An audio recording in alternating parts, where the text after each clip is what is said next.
Bravo, Tilak Barma, bravo! What have you done? Absolutely fantabulous! Tilak Burma যা দেখালেন team ইন্ডিয়াকে একটি অবিশ্বাস্য রুদ্ধকর শ্বাসরুদ্ধ করে একটি জয় উপহার দিলেন। Bravo Burma, Bravo!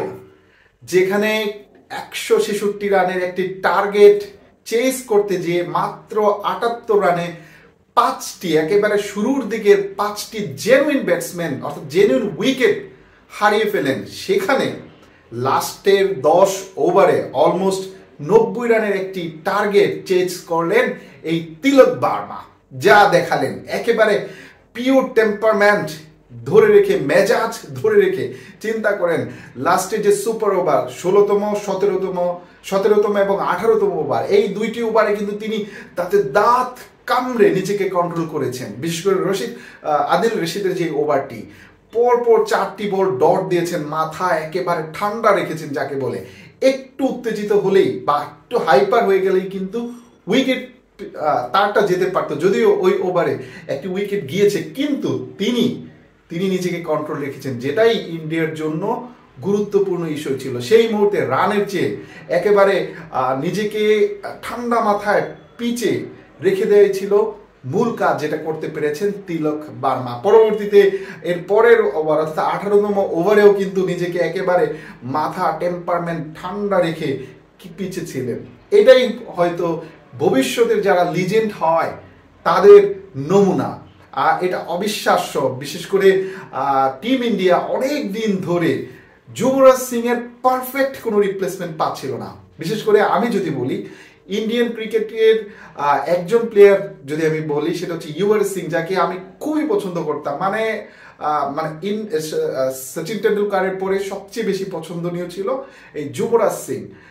অনেক দিন ধরে তার রিপ্লেসমেন্ট আমরা পাচ্ছিলাম না। কেন যেন আমার মনে হচ্ছে এই তিলক বার্মা, যাকে আমার সবসময় মনে হয়েছে, আমি জানি না আপনারা একমত হবেন কিনা, perfect replacement of Yuvraj Singh. যদিও তিনি এখন মানে ওয়ান ডাউনে খেলছেন, বাট তার ব্যাটিং স্টাইল, অ্যাপ্রোচ, হার না মানার মানসিকতা একেবারে pure replacement of Yuvraj Singh.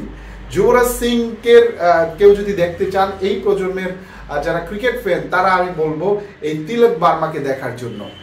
কি করলেন তিনি মাথা একেবারে ঠান্ডা রেখে, যেখানে নিশ্চিত ধরেই নেওয়া যায় যে তার উইকেটটা যদি পড়তো তাহলে ম্যাচ শেষ, 78 রানে 5টি উইকেট শেষ। সেখানে ওয়াশিংটন সুন্দরকে নিয়ে যা করলেন, বা বিশেষ করে যে অফ সাইডে একটি ছক্কা মারলেন, অসাধারণ অসাধারণ, কি হিট!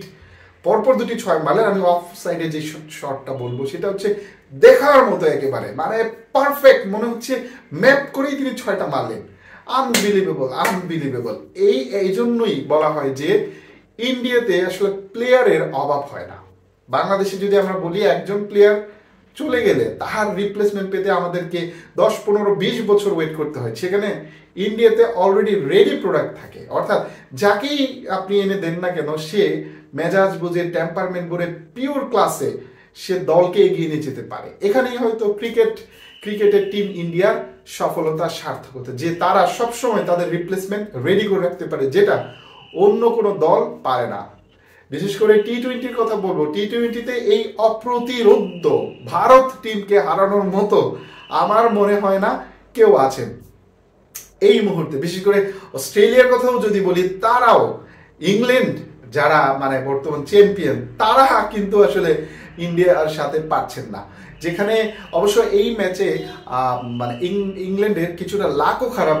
রশিদ খান একটি ক্যাচ ছেড়ে দিয়েছেন, তারপরে একটি ওয়াইড বল যেটা পরবর্তীতে 4 হয়ে যায়, সেই 0 বলে 5 রানটাই কিন্তু মোমেন্টামটা চেঞ্জ করে দেয় ইন্ডিয়ার পক্ষে। এরপরে তিলক বার্মা যা শুরু করলেন, মানে দেখার মতো দুর্দান্ত, অসাধারণ। অনেক সেঞ্চুরি আমরা দেখেছি, অনেক 50 আমরা দেখেছি, কিন্তু এই চাপের মুহূর্তে যেখানে তার উইকেট হারালেই দল শেষ, সেখানে এই চাপের মুহূর্তে তিনি যা করলেন, আনবিলিভেবল, অসাধারণ। ঠিক কবে আমরা বাংলাদেশিরা এরকম প্লেয়ার পাবো জানি না। আসলে বাংলাদেশে কেন এরকম হচ্ছে না, কারণ বাংলাদেশের মানুষও কিন্তু ইন্ডিয়ার মতো ক্রিকেট ক্রেজি নেশন। সেখানে ইন্ডিয়ার যে ক্রিকেট কাঠামো বা ক্রিকেটের প্রতি তাদের যে প্রেম ভালোবাসা, ঠিক সেম বাংলাদেশের দর্শকদেরও কিন্তু ক্রিকেটের প্রতি এরকম ভালোবাসা আমার মনে হয় না ইন্ডিয়া বাংলাদেশের বাইরে অন্য কোনো দেশের দর্শকরা এরকম ভাবে সাপোর্ট করে, সেখানে বাংলাদেশ কেন পারছে না? কেন এরকম প্রোঅ্যাক্টিভ প্রোডাক্টিভ বা বুঝে শুনে খেলার বা যখন যেটা প্রয়োজন সেটা বুঝে খেলার মতো আমরা প্লেয়ার কেন পাচ্ছি না আমি জানি না। হয়তো বা সৃষ্টিকর্তা এখনো বাংলাদেশের ও দিকে সুনজরে তাকায় নাই। যাই হোক, সেটা অন্য বিষয়। আমি বলবো দুর্দান্ত বার্মা, ব্রাভো বার্মা, আবারও আপনি হৃদয় জয় করে নিলেন। আপনাকে যখন আমরা প্রথম দেখি তখনই আমার মনে হয়েছে এই বুঝি আমরা পারফেক্ট রিপ্লেসমেন্ট পেলাম যুবরাজ সিং এর। আমি জানি না ভারতীয় ক্রিকেট ফ্যান আমার সাথে একমত হবেন কিনা। Tilak Varma, I repeat, Tilak Varma perfect replacement of Yuvraj Singh. আপনার কি মনে হয় সেটা জানিয়ে আমাদেরকে কমেন্টস করতে পারেন। দুর্দান্ত 166 রানের মহাকাব্যিক একটি চেস করে ফেললেন একা, সিঙ্গেল হ্যান্ডলি। কে নাম কি তার নাম ব্রাভো বার্মা, তিলক বার্মা।